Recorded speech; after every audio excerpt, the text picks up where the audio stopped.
really, I'm grabbing the mic here. I really enjoyed Jack's presentation. I think he brought some really valid points home. And one of the things I always appreciate about NGOs is the passion for their work. And clearly, there's been a lot of passion around the work of NGOs in the Valley and up and down the island for a long time. What I'd like to talk to you about today is, it's going to be a reoccurring theme, the Living Water Smart document that's been put out by the province. And really, I want to stress why it is that this document really creates the fertile soil for initiatives like JAC and the work of the NGO groups, because it's really through the high-level policy adoption that these types of ground-level movements can take some action. So I wanted to talk, first of all, and give you a little bit of a setting. It's really all about good policy. And good policy is kind of like good driver training. I'll give you a little bit of a story. When I was in university, I had the opportunity to take advantage of this traveling roadshow that came through our campus, and it was sponsored by the Labatt's Brewing Company. And they brought in, it's not what you think, they brought in a crew of professional rally drivers, and we spent a day at the RCMP training grounds in the middle of winter learning about how to drive properly. And one of the key messages, or a couple of the key messages that they brought forward was, your car goes where you look. And he said, typically, if you see an accident where somebody's hit a telephone pole, usually the telephone pole is right smack in the middle of it. And that's because the person that was driving was looking at the telephone pole.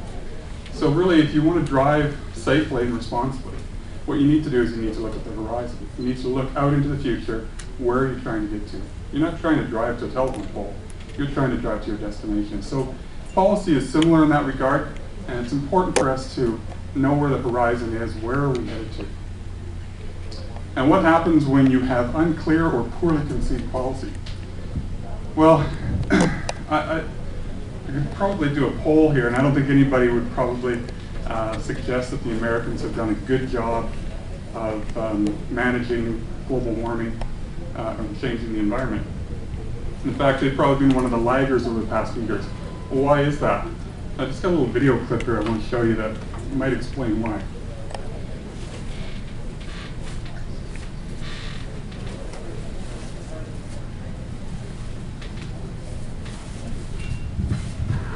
Now a special address from the President of the United States on global warming.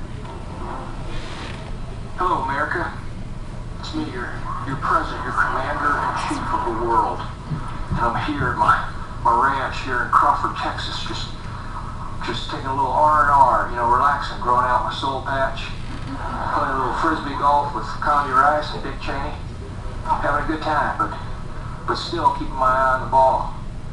And there's an issue that has come to my attention, the issue of the so-called global warmings that are happening on our planet.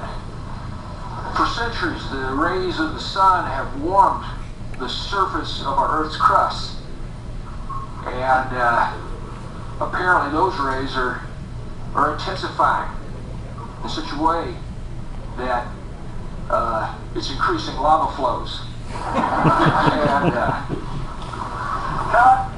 I'm not gonna lie to you, I don't know what the hell I'm talking about. Global warming is an issue that my administration is very concerned about, deeply in a deep kind of concerned way.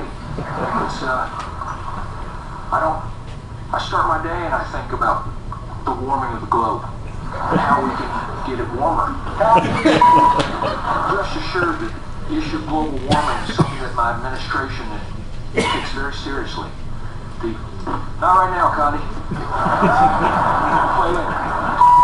I'm sure by now you've all heard what liberal scientists are trying to say. It seems that liberals and godless tax raisers are trying to make me look bad by using such things as facts, scientific data. What? Mr. President, you can't say they're using facts. Right. The facts are real. They're not disputed. How do you know that? What kind of book is this? Gee. Why didn't you tell me it was a pop-up book? This thing's really crap. That's the kind of science book we're looking for. We're talking about global. Well, what kind of science book would you suggest? A lot of books. One filled with facts, maybe? Yeah. I bet you'd like that.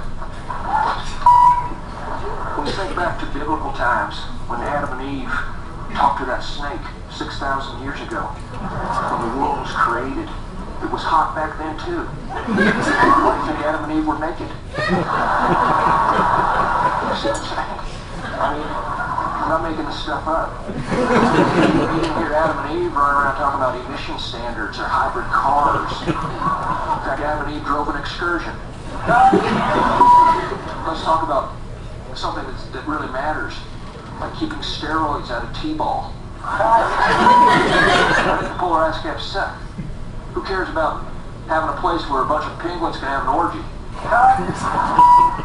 Global warming, don't worry about it. We got to beat on this thing. We're gonna, we just need to get nature to cooperate with us. We don't need to listen to nature. Nature needs to listen to us. Mr. President, you asked me to tell you when the Rangers game's on. It's on right now. What inning is it? Better not be bad. We now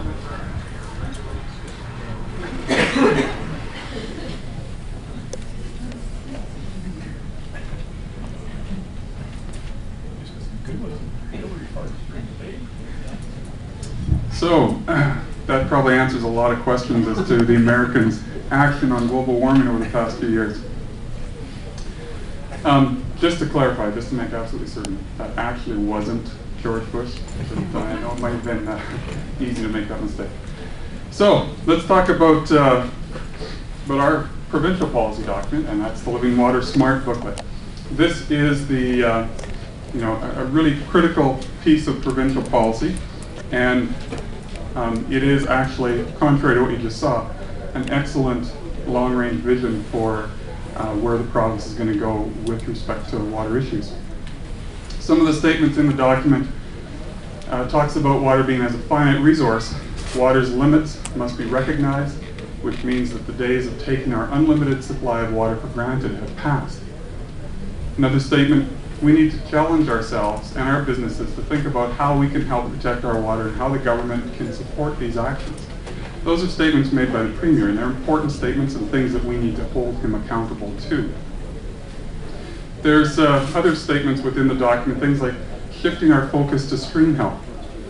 Stream health will be considered first, so watersheds remain healthy, and we reverse the decline evident in many of our rivers and streams. A shift in thinking from taking our water for granted to designing our communities to live in harmony with water. Those are really big, significant shifts in how we're going to think about development. And it really goes back to a lot of the objectives that Jack laid out in his presentation. Rather than thinking of land as development first and what can we save after the development is there, we really need to look at the health of our watershed, the health of our community first, and then find out which areas we can develop to maintain that health. And those statements, those key statements at a provincial level, really create the opportunity and the potential for real dramatic change at a local level, particularly here in the Comox Valley. Some of the samples of policies that are in the document include things like the government supporting communities to do watershed management planning. We've already talked about this. Talking about 50% of new municipal water needs being acquired through conservation. Helping, government help in looking at new technology for water conservation. And I wanted to just talk a little bit about what that might mean as it hits the ground. Currently, and within the document, it indicates that we drink and consume less than 3% of the water that we supply to our communities. Now, every community up and down the coast is probably not a lot different. We spend a lot of time and energy producing high quality drinking water, of which 97% of it is used for other purposes. It's kind of similar to what I've done here. I've got copies of my presentation, and so this morning I opened up a box of paper, good high quality paper, made 40 copies to distribute here, and I now have 4,900 and some odd pages paper that's been left over from the box. This is all good quality stuff. And imagine how silly it would be if I threw this in the garbage, if I used this to clean up a spill on the floor, if I used it for a whole bunch of meaningful or meaningless purposes. It's good quality stuff that needs to be used appropriately, and it would be insane for me to throw this away. But that's what we're doing with our water system. And we now have statements from our government that they're telling us they're going to help us find better ways of managing our water, and managing our water in ways that we're looking at developing new technology to help us do that. And we've already talked about this one as well, making sure that the land and water managers understand what it is to have a healthy stream. And that means not only do we need to perhaps retrain and educate our water managers and our land use managers, but maybe it also means that we need more information. And maybe there's a role the province can play there to help us at a local level to ensure that we have the information in our hands to make the right decisions. So, province has done all this work on this document, they've got great policies. What do we need to do to create some action? We've already talked about policy is a top-down process. Provides that big picture, gives us the horizon, but it doesn't give us a lot of details. In order for those policies to be implemented and implemented successfully, it really relies on a bottom-up approach. And that involves NGOs, it involves city staff, through to senior management at city staff, up to local politicians, and then up to the provincial politicians.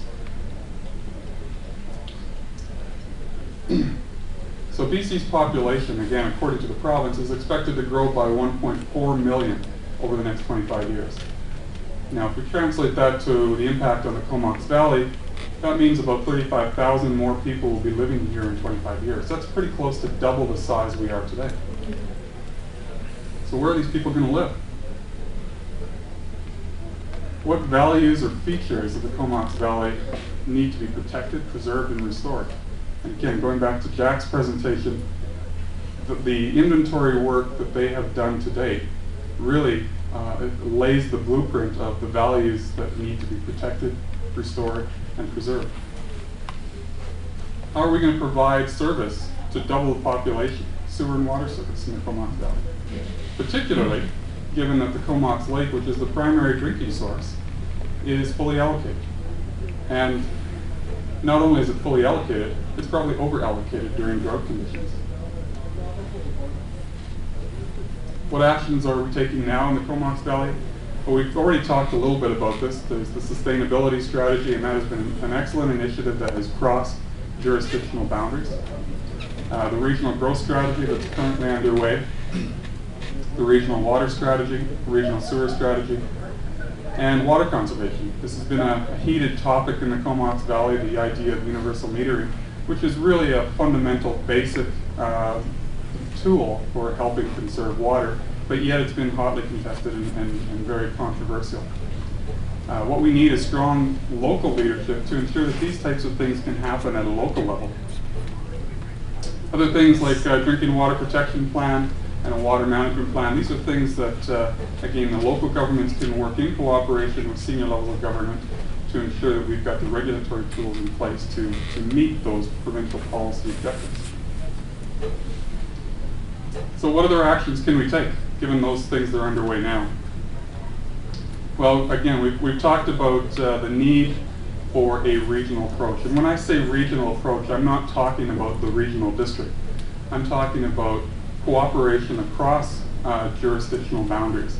So whether you're in the city of Courtenay, the town of Comox, village of Cumberland, regional district electoral areas, whether you're an NGO person, whether you're a level of government, it requires cooperation, collaboration, communication, and coordination at all levels in order to be successful. Talked about the need for land and water managers to know what makes a stream healthy. And again, the need for improved coordination and improved data and staff retraining to make sure that we have the managers in place that fully understand the expectations of them and how they can achieve those expectations. Talking about expectations, we need to also identify tangible targets. And again, the more we can align local targets with provincial objectives and provincial policies, the greater our chances of success. We also, a lot of times we get excited about establishing policies, establishing benchmarks or performance targets for ourselves, but we don't always go back and really evaluate whether we're in fact meeting them or not. And that's a critical piece as well. We need to ensure that as we establish these benchmarks, we're measuring whether or not we're in fact meeting them. Are we meeting them? If we are, great, let's celebrate that. If we're not, we need to make some course adjustments to ensure that we can improve our successes. Another critical component, we talked a little bit about some of the regional initiatives that are underway now, but that is really only beginning to scratch the surface of what needs to happen in the Valley in order to have true integrated management planning success. We need to look at integrated stormwater management planning at the watershed level. We need to look at regional transportation, regional parks, because all of those services and issues have impacts on the watersheds and on the values that we're trying to protect within those watersheds. We need to look at revisiting OCP, official community plan policies, zoning bylaws, building bylaws, to ensure that they're well aligned again with those provincial policies. And what's key throughout all these suggestions that I've got is to ensure that the local action is aligned with the provincial policies. That's where you can get success, that's where you can get support. Updated subdivision standards, I think Derek mentioned that briefly at the onset, ensuring again that we are thinking outside of the box. We're looking at new ways of processing development and the standards that they need to build to ensure we're protecting our values.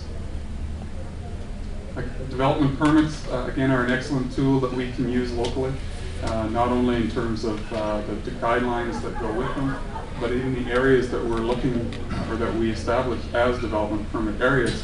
I think, again, it's an opportunity for us to look at expanding where we require development permits, and then using updated development permit guidelines to ensure that development happens in a sustainable and smart way. Another key issue is consistent approach to development. We've talked about the multi-jurisdictional challenges of the Comox Valley. And what we want to try to avoid is the developer shopping around for the best deal. One municipality or one jurisdiction can take some great steps forward, but if the developer is able to just go across the street and find a lower standard or a cheaper way of developing, they're gonna look for the lowest common denominator. So it's important when you're dealing with multiple jurisdictions that you have a consistent approach to development, a one-stop counter for all jurisdictions. Another action that we can do locally is coordinate our requests for provincial assistance and support. If we are in fact making sure that our actions are aligned with the provincial policy, we have a great opportunity to go and get provincial and federal support. Whether that means dollars, whether it means resources, whether it means information. And those are things that we don't need to do independently. If we do these types of things at a regional level, cross-jurisdictional, we'll have greater success. Quantify local baseline conditions, and again, some of the work that Jack described earlier has done a big piece of that. I think one of the more critical things is really confident, coordinated leadership. And when I say leadership, that means not only at the political level, but really at all levels, whether it's NGOs, whether it's staffing, local government staffing, or whether it's political. We need to be confident, and coordinated, and unified in our leadership on these things. And hold the provincial government accountable. They've identified that horizon. They've given us that long-term vision that we're supposed to be shooting towards and driving towards. So we, again, collectively need to ensure that we're holding provincial government accountable for the support that we need in order to succeed. Finally, be transparent and accountable to the communities so that our citizens, our people that live in the community and enjoy these things, that they understand how we're doing. Are we succeeding? Are we failing? Are we doing a good job of preserving what is important for this community, for this area? So this